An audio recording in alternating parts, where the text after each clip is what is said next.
Hello everyone and welcome to today's class. Today we are going to cover very important topics. वो ऐसे topics हैं जो आपके दैनिक जीवन में बहुत बड़ी भूमिका निभाने वाले हैं और साथ ही आपको एक ऐसी इंसाइट्स देंगे जो कि आपके डे टू डे लाइफ और आगे आने वाली ज़िंदगी को लेकर भी आपके कुछ कॉन्सेप्ट्स को क्लियर करेंगे. The first one is menstrual cycle. किस तरीके से ये साइकिल चलती है, कौन से हार्मोन्स इसके अंदर पार्टिसिपेट करते हैं, उसके बारे में जानेंगे. फिर हम ओव्यूलेशन किट्स क्या होते हैं, किस तरीके से यूज़ होते हैं, क्या सेफ डेज होते हैं, क्या फर्टाइल डेज होते हैं, उसके बारे में जानकारी लेंगे. फिर हम बात करेंगे प्रेगनेंसी टेस्ट की कि वो किस तरीके से होते हैं, कौन से हार्मोन जो हैं इस टेस्ट के द्वारा आइडेंटिफाई किए जाते हैं, डिटेक्ट किए जाते हैं. And then we are going to move on to a very important topic which is menstrual hygiene. So let's start with the menstrual cycle. हमारे लिए मेंस्ट्रुअल साइकिल के बारे में जानना बहुत ज़रूरी इसलिए है क्योंकि बिना उसको जाने हम आगे की प्रक्रिया नहीं समझ पाएंगे कि क्या होता है ओव्यूलेशन टेस्ट और प्रेगनेंसी टेस्ट किट्स क्या होते हैं. सो मेंस्ट्रुअल साइकिल एक ऐसी साइकिल है जो कि आमतौर पर 28 से लेकर 35 दिन तक होती है. कई लोगों के लिए ये 21 से लेकर 35 दिन तक की भी हो सकती है. आमतौर पर एवरेज साइकिल जो है हम 28 डेज की मानते हैं. जहाँ तक 28 डेज होने का सवाल है तो अब इन 28 दिनों को हम दो भागों में डिवाइड कर देते हैं.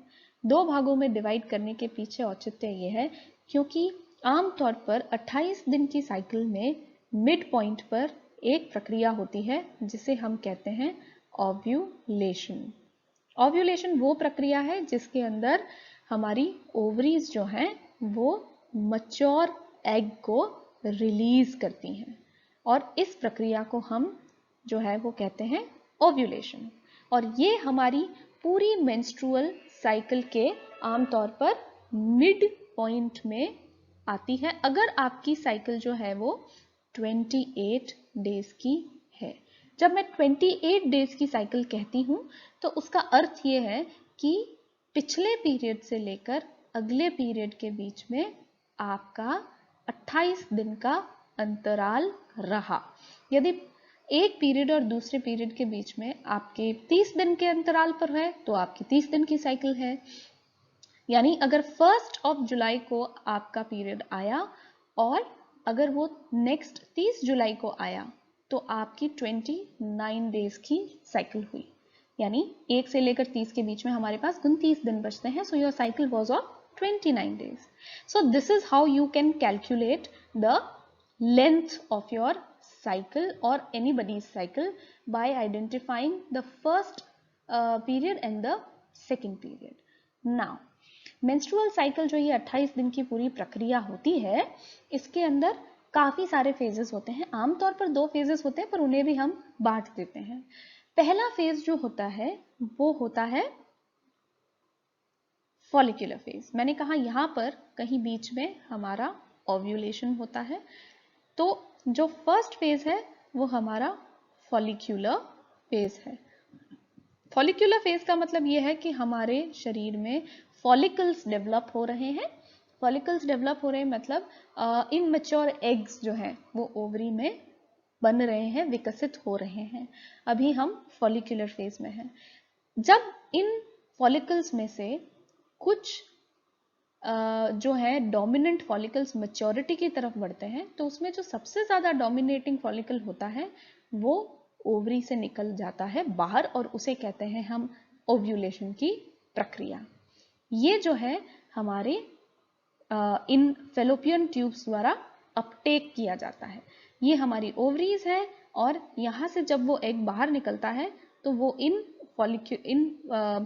फेलोपियन ट्यूब्स द्वारा ले लिया जाता है.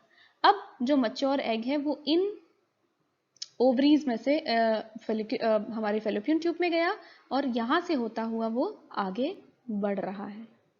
ये जो आगे बढ़ने की अवस्था है यानी जब ओवरी ने मैच्योर एग को रिलीज किया और वो फेलोपियन ट्यूब से होता हुआ यूट्रस के मध्य भाग में पहुंचा ये मात्र 24 से 36 घंटे की जर्नी होती है। यानी ओव्यूलेशन के बाद जो मैच्योर एग है वो सिर्फ 24 से 36 घंटे तक ही अवेलेबल होगा। ओके, ये समझना अभी जरूरी है। अब हम बात करते हैं हार्मोन्स की कि ऐसे कौन से हार्मोन्स हैं जो यूज में आते हैं हमारे शरीर में। तो जहां फॉलिकुलर फेज की बात है तो हमारे पास आता है फॉलिकल स्टिम्युलेटिंग हार्मोन। नाम है फॉलिकल स्टिम्युलेटिंग हार्मोन। इसे हम बोलचाल की भाषा में FSH भी कहते हैं। सो फॉलिकल स्टिमुलेटिंग हार्मोन जो है ये हमारी ओवरीज के अंदर जो भी फॉलिकल्स जो बन रहे हैं उनके डेवलपमेंट के लिए, उनके परिपक्व होने के लिए जिम्मेदार होते हैं। अब ये जो फॉलिकल्स हैं ये FSH के माध्यम से जो है वो मैच्योरिटी की तरफ बढ़ रहे हैं।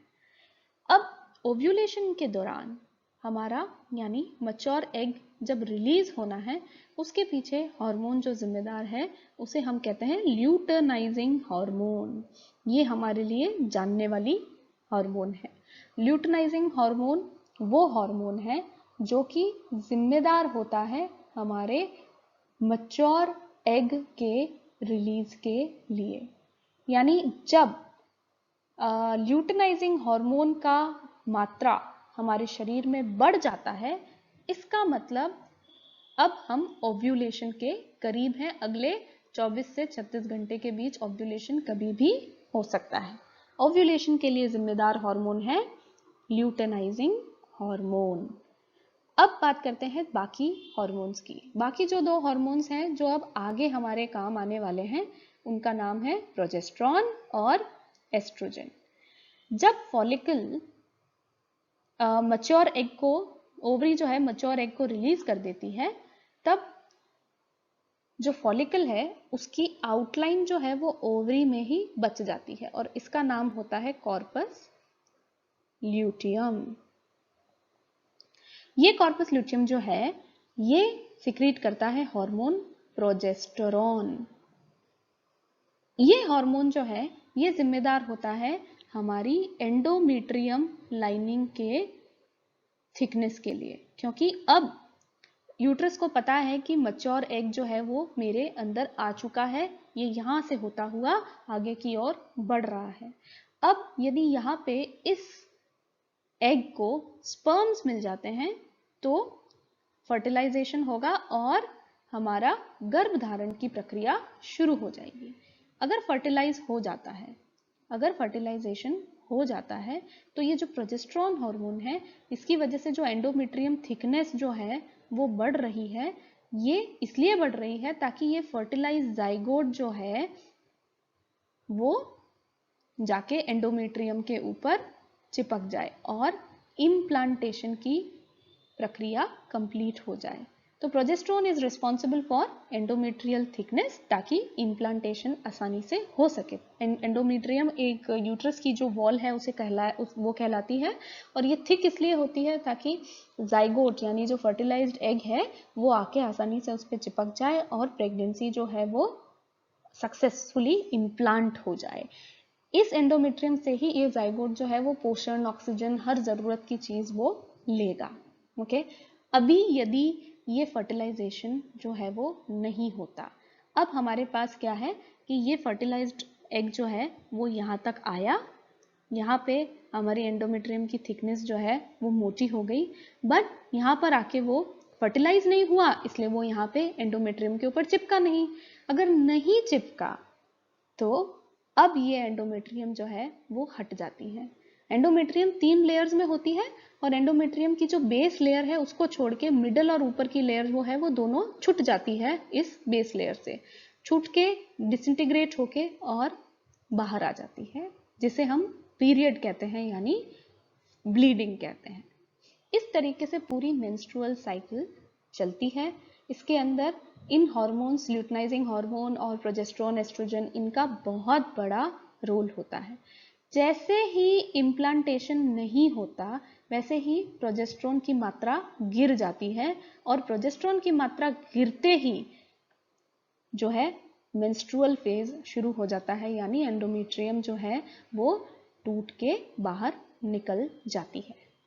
ये फेजेस हैं मेंस्ट्रुअल साइकिल के, इसको हम समराइज करते हैं। मान लीजिए ये डे 1 है, ये डे 28 है, somewhere on the 14th day जो है, यहाँ तक अभी हमारे पास फॉलिकल स्टिमुलेटिंग हार्मोन था। यहाँ आते आते हमारे पास अचानक ल्यूटेनाइजिंग हार्मोन बढ़ा। ल्यूटेनाइजिंग हार्मोन के माध्यम से क्या हुआ, मैच्योर एग जो है वो इन ओवरीज के द्वारा बाहर निकाला गया। तो अब ओव्यूलेशन होगा, यहाँ पे ओव्यूलेशन होगा। यदि ओव्यूलेशन नहीं हुआ तो गर्भधारण होने के कोई चांस नहीं है, और ओव्यूलेशन के लिए ल्यूटेनाइजिंग हार्मोन होना जरूरी है। ल्यूटेनाइजिंग हार्मोन अगर बढ़ गया तो ओव्यूलेशन अवश्य होगा। ओव्यूलेशन होने के बाद ल्यूटेनाइजिंग हार्मोन का लेवल कम पड़ जाता है और बढ़ जाता है प्रोजेस्टेरोन। प्रोजेस्टेरोन इसलिए बढ़ता है क्योंकि एंडोमेट्रियल लाइनिंग थिक बनानी है, ताकि जो फर्टिलाइज्ड जाइगोट है वो जाके इस पे चिपक सके। प्रोजेस्टेरोन को अगर यूट्रस पे अगर इम्प्लांटेशन नहीं होता है तो प्रोजेस्टेरोन का लेवल गिर जाता है, और जो एंडोमेट्रियल थिकनेस है वो टूट के बाहर निकल जाती है और शुरू होता है मेंस्ट्रुअल फेज। अब इसमें जानने वाली बात एक इंटरेस्टिंग ये है कि यदि आपकी मेंस्ट्रुअल साइकिल 28 दिन की बजाय अगर 28 दिन की थी तो ओव्यूलेशन 14 दिन पे होगा, ये तो हम समझ गए। पर इसका मतलब ये 14 दिन और ये भी 14 दिन, तो कुल हो गए 28 दिन। यानी फॉलिकल फेज जो है वो, और दूसरे वाले को हम कहते हैं ल्यूटियल फेज, ये भी 14 दिन, ये भी 14 दिन। पर अगर ये 30 दिन की होती, ओके, तो भी ल्यूटियल फेज 14 दिन का ही होगा। फॉलिकुलर फेज जो है वो 14 की बजाय 16 दिन का हो जाएगा। यानी आमतौर पर यह देखा गया है कि ओव्यूलेशन के बाद ल्यूटियल फेज जो है वो 14 डेज के आसपास का ही होता है। अगर आपकी मेंस्ट्रुअल साइकिल छोटी है या बड़ी है, उसमें से 14 दिन निकालने के बाद जितने भी दिन बचेंगे वो आपका फॉलिकुलर फेज होने वाला है। अगर आपकी मेंस्ट्रुअल साइकिल लंबी है, 32-35 दिन की है, तो आपका फॉलिकुलर फेज लंबा है। अगर आपकी मेंस्ट्रुअल साइकिल 24 दिन 27 दिन की है तो आपका फॉलिकुलर फेज छोटा है। इसका ल्यूटियल फेज के ऊपर कोई फर्क नहीं पड़ता। ओव्यूलेशन के बाद एग वैसे ही अपनी गति से ही फॉलिपिन ट्यूब से होता हुआ बाहर की ओर निकल जाएगा। आपको इसमें याद रखना है हार्मोन, फॉलिकल स्टिमुलेटिंग हार्मोन और खासकर luteinising hormone. So this is all about your menstrual cycle. आगे बढ़ते हैं ओव्यूलेशन किट पे। अब हमें ओव्यूलेशन की प्रक्रिया समझ में आ चुकी है, तो ओव्यूलेशन किट क्या होते हैं आइए देखते हैं। ओव्यूलेशन किट बेसिकली वो किट्स हैं, वो टेस्ट हैं जिससे हम ये पता लगा सकते हैं कि हम कब ओव्यूलेट करेंगे। अब मैंने कहा कि हम कहीं ना कहीं हमारी साइकिल के बीच में, या फिर अगर 28 दिन की है तो नहीं तो अगर बड़ी है तो हम साइकिल के 16वें 18वें 14वें 16वें 18वें 20वें दिन तक हम जो है वो ओव्यूलेट कर सकते हैं। बट कब, ये कैसे पता चले? इसलिए मार्केट में ओव्यूलेशन टेस्ट किट्स जो हैं वो अवेलेबल होती हैं।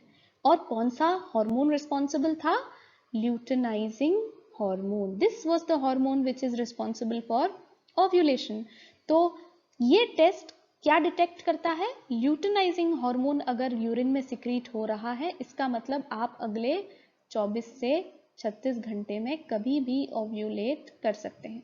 ओके, तो हुआ क्या, ये टेस्ट इसलिए लाभकारी है कि जो महिलाएं ये जानना चाहती हैं कि पूरी मेंस्ट्रुअल साइकिल, मान लीजिए 30 दिन की साइकिल है, तो पूरी मेंस्ट्रुअल साइकिल में हमारे लिए फर्टाइल डेज कौन से हैं, यानी तब जब वो कंसीव कर सकती हैं तो वो फर्टाइल डेज कौन से हैं, और सेफ डेज कौन से हैं, कौन से सुरक्षित दिन हैं जब वो कंसीव नहीं कर सकती, और इसका पता लगाने के लिए हेल्प करते हैं ये ओव्यूलेशन टेस्ट किट्स। ये आमतौर पर आप अंदाजा इस बात से लगा सकते हैं कि normally on an average if you have 30 days cycle, then आपकी फर्टाइल विंडो जो है वो यहाँ पे आप 14 माइनस कर दीजिए और उसके बाद आपके पास बचते हैं 16 दिन। सो 16 डेज इधर और 14 डेज आपके ओव्यूलेशन के बाद, 16 दिन ओव्यूलेशन से पहले, 14 दिन ओव्यूलेशन के बाद। ओव्यूलेशन अगर आपके 16th डे पर होना है तो आप 4 दिन पहले यहाँ, ओव्यूलेशन से 4 दिन पहले और ओव्यूलेशन से 3 दिन बाद, कुल 7 दिन जो है आपकी ये फर्टाइल विंडो हो जाती है। और इन 7 दिन के अलावा are your safe days. So ovulation ये बताने में मदद करता है कि आपके पूरे साइकिल में कौन से दिन सेफ हैं और कौन से दिन फर्टाइल हैं। So this is the reason why ovulation test kits are available. ये बहुत ही सिंपल टेस्ट होते हैं। इसके अंदर इस तरीके की एक स्ट्रिप आती है, या ये ऐसा भी हो सकता है, इसके साथ में एक ड्रॉपर आता है। ये आपके यूरिन की ड्रॉप्स जो हैं वो यहाँ पे डालने में हेल्प करता है।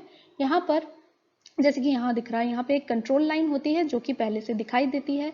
जब आप इस हिस्से को यूरिन में डिप करते हैं तब यहाँ से होता हुआ ये लाइन गीली होनी शुरू होती है, और अगर यूरिन में ल्यूटेनाइजिंग हार्मोन डिटेक्ट हो जाता है तो ये लाइन जो है वो डार्क होनी शुरू करती है। अगर ल्यूटेनाइजिंग हार्मोन थोड़ा सा है तो इसकी जो डार्कनेस है वो कम होगी। अगर ल्यूटेनाइजिंग हार्मोन बहुत ज़्यादा है, यानी जो कंट्रोल लाइन जो ऑलरेडी आपके टेस्ट पर अवेलेबल है उससे भी डार्क हो गया है आपका टेस्ट लाइन, तो you are definitely going to ovulate within the next 24 to 36 hours. That is how ovulation kits जो हैं वो मदद करते हैं आपकी फर्टाइल विंडो जानने में और आपके सेफ डेज जानने में। अब बात करते हैं प्रेगनेंसी टेस्ट किट्स की। प्रेगनेंसी टेस्ट किट्स बेसिकली आपके जहां ovulation test kit luteinizing hormone को डिटेक्ट करता है, वहीं प्रेगनेंसी टेस्ट किट जो है वो HCG नाम के हार्मोन को डिटेक्ट करते हैं। HCG is human chorionic gonadotropin hormone. So this is HCG. I'm sorry, it is a terrible handwriting. So human chorionic gonadotropin. This is the HCG hormone जिसको ये टेस्ट डिटेक्ट करते हैं, यानी प्रेगनेंसी टेस्ट डिटेक्ट करते हैं। Ovulation luteinising hormone को detect करता है और प्रेगनेंसी टेस्ट किट HCG को डिटेक्ट करते हैं। ल्यूटेनाइजिंग हार्मोन के बारे में हम जान चुके हैं कि ल्यूटेनाइजिंग हार्मोन जो है वो तब सिक्रीट होता है जब मैच्योर एग जो है वो रिलीज होने वाला है। ल्यूटेनाइजिंग हार्मोन के बाद आता है HCG हार्मोन। ये कौन सिक्रीट करता है? ये जब हमने कहा कि मैच्योर एग से जब स्पर्म मिलता है और फर्टिलाइजेशन होता है, तब फर्टिलाइजेशन होने के बाद ये फर्टिलाइज्ड एग जो है वो कहलाता है जाइगोट, और फिर प्रोजेस्ट्रॉन सिक्रीट होता है। प्रोजेस्ट्रॉन जो है वो एंडोमेट्रियम लाइनिंग को थिक करता है, और ये जाइगोट जाके जब एंडोमेट्रियम यानी यूट्रस की वॉल पे जाके चिपक जाता है, इम्प्लांटेशन हो जाता है, तब रिलीज होता है हार्मोन HCG। ये हार्मोन सूचक है कि गर्भ धारण हो चुका है and the woman is pregnant. ये यूरिन में रिलीज होना शुरू हो जाता है ल्यूटेनाइजिंग हार्मोन की तरह ही। और आमतौर पर ये हार्मोन डिटेक्टेबल अवस्था, यानी इतना सिक्रीट होना शुरू हो जाए कि अब यूरिन में डिटेक्ट हो जाए, वो आमतौर पर तब पॉसिबल होता है जब आप अपना पीरियड मिस कर देते हैं। यानी मिस्ड पीरियड के बाद आप ये प्रेगनेंसी टेस्ट कर सकते हैं। सेम तरीका होता है, इसको आपको यूरिन में डिप करना होता है या फिर यूरिन की ड्रॉपलेट्स इन जगहों पर डालनी होती है। और यहाँ पे अगर 2 लाल लाइनें नजर आती हैं, आमतौर पर जो टेस्ट होता है उसके पास एक लाल लाइन होती है, जब आप उसको यूरिन में डिप करेंगे तब यहाँ पर दूसरी लाल लाइन आ गई। इसका मतलब इस टेस्ट स्ट्रिप ने HCG को डिटेक्ट कर लिया है और आपके यूरिन में HCG है। यदि HCG है, इसका मतलब जाइगोट जो है वो इम्प्लांट हो चुका है and the woman is pregnant. So that is how these pregnancy test work. ये लोग HCG को, ये टेस्ट स्ट्रिप HCG को डिटेक्ट करती है। इसके लिए आपको 2-3 चीजों की जरूरत होती है।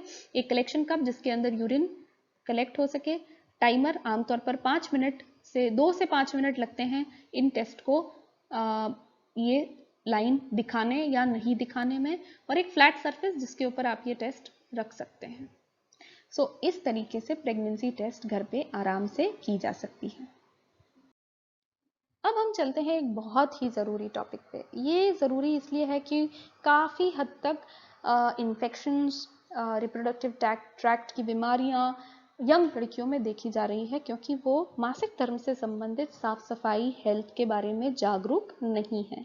सो इस टॉपिक में we are going to learn about the menstrual health and hygiene. Basically menstrual health और हाइजीन होता क्या है, या मेंस्ट्रुअल हेल्थ का मैनेजमेंट क्या होता है। मेंस्ट्रुअल हेल्थ जो है या मेंस्ट्रुअल हेल्थ का मैनेजमेंट जो है, वो एक ऐसी अवस्था है जहां महिलाओं और लड़कियों के पास साफ सुथरा मटेरियल हो, जो कि उनके मासिक धर्म में जो ब्लीडिंग है उसको अब्जॉर्ब कर सके। उसके लिए साफ सुथरे पैड्स, टैम्पॉन्स या कपड़े हो।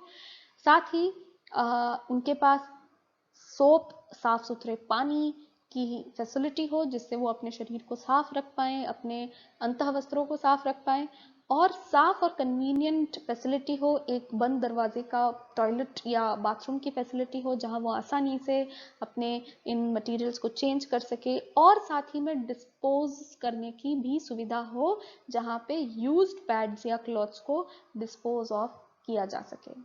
आप सबने वो मूवी देखी होगी पैडमैन, जिसके अंदर हमारे समाज की सच्चाई को दिखाया गया है कि किस तरीके से महिलाओं को छुपा के एक कुंठा की तरह, एक सीक्रेट की तरह एक मेंस्ट्रुएशन को रखना पड़ता है, उन कपड़ों को छुपाना पड़ता है, उनको छाया में एक दूसरे कपड़ों के नीचे सुखाना पड़ता है, जो कभी धूप नहीं देखते, डिसइंफेक्ट नहीं होते, और इससे रिप्रोडक्टिव ट्रैक्ट इन्फेक्शंस जो है वो जन्म लेते हैं। इससे महिलाओं में काफ़ी हद तक इन्फेक्शंस के परिणाम स्वरूप इनफर्टिलिटी तक भी हो जाती है। तो ये एक बहुत ही सीरियस इशू है, और इसके लिए हमें मेंस्ट्रुअल हेल्थ एंड हाइजीन के कुछ बिंदुओं को जानने की आवश्यकता है।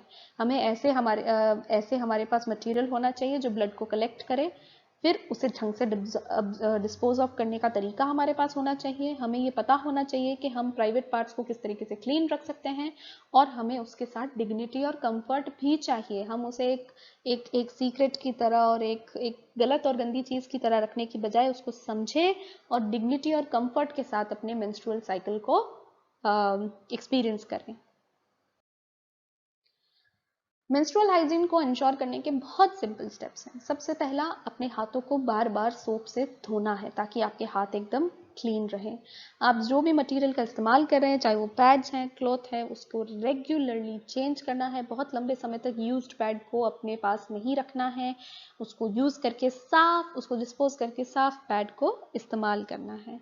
इसके बाद अपने प्राइवेट एरियाज को क्लीन रखना है, वॉश करके रखना है, अंडरगारमेंट्स को भी क्लीन रखना है। अगर इन 3-4 चीज़ों का फॉलो कर दिया जाता है तो किसी भी किस्म के मेंस्ट्रुअल इन्फेक्शन, हाइजीन से होने वाली समस्याएं, गंदगी से होने वाली समस्याएं जो है वो नहीं आएंगी। जो सबसे ज़्यादा प्रॉब्लम आमतौर पर आती है, दैट इज़ कैसे डिस्पोज ऑफ किया जाए। बहुत ज़्यादा अर्बन एरियाज़ में भी लोगों को नहीं पता होता कि किस तरीके से जो यूज्ड मेंस्ट्रुअल आइटम्स हैं, वेस्ट है, उसको डिस्पोज ऑफ करें। लोगों के पास इसकी सुविधा नहीं होने के चक्कर में लोग गंदे कपड़ों का इस्तेमाल करते हैं, उनको ही धो के वापस इस्तेमाल करना शुरू कर देते हैं। तो इसके लिए भी आपके पास स्पेसिफिक क्लॉथ पैड्स होने चाहिए। तो कुछ एक आइडियाज़ हैं जिसके माध्यम से हम मेंस्ट्रुअल वेस्ट को अच्छे से डिस्पोज ऑफ करके इन्फेक्शन, संक्रमण को फैलने से बचा सकते हैं। सबसे पहला आता है इंसिनरेटर्स। ये वो ऐसे यंत्र हैं जिसके अंदर 800 डिग्री सेल्सियस के ऊपर इन यूज्ड पैड्स और टैम्पॉन्स को जो है वो जला के ख़त्म कर दिया जाता है। ये किसी भी किस्म का कोई पोल्यूशन नहीं करते, कम पोल्यूशन करते और हार्मफुल गैसेस को भी एमिट नहीं करते हैं। ये स्कूल्स या हॉस्पिटल्स, इंस्टीट्यूशंस, स्लम एरियाज में, खासकर झुग्गी झोपड़ियों में इनका लगाया जाना बहुत फ़ायदेमंद साबित हो सकता है, जिससे एक्स्ट्रा कचरा या फिर अननेसेसरी कचरा अराइज नहीं होगा, और खासकर ऐसा कचरा जिससे संक्रमण फैलने का बहुत ज़्यादा खतरा रहता है।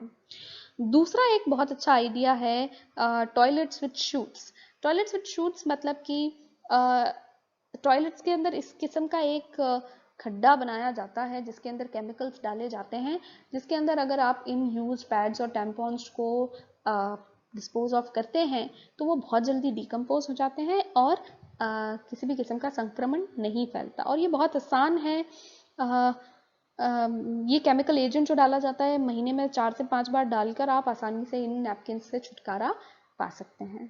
तीसरा तरीका है reusable cloth pads. Cloth pads आजकल बहुत अच्छे से डिजाइंड होते हैं। इससे जो है केमिकल प्लास्टिक का जो कचरा है वो कम हो जाता है, ये आसानी से डिकम्पोज हो जाते हैं और काफ़ी सस्ते भी मिलते हैं। इससे भी बीमारियों का खतरा कम होता है। जो कमर्शियल पैड्स हमें मिलते हैं जिसके अंदर अलग अलग प्रकार के जेल्स हैं और लाइनिंग्स हैं, वो डिकम्पोज होने में बहुत बहुत समस्या आती है उन्हें, और इस वजह से इससे कचरा भी जो है वो बहुत ज़्यादा मात्रा में फैल जाता है। तो रीयूजेबल क्लॉथ पैड्स वो सोल्यूशन है जिसके चलते हम अननेसेसरी मेंस्ट्रुअल वेस्ट से बच सकते हैं। Then we have biodegradable products.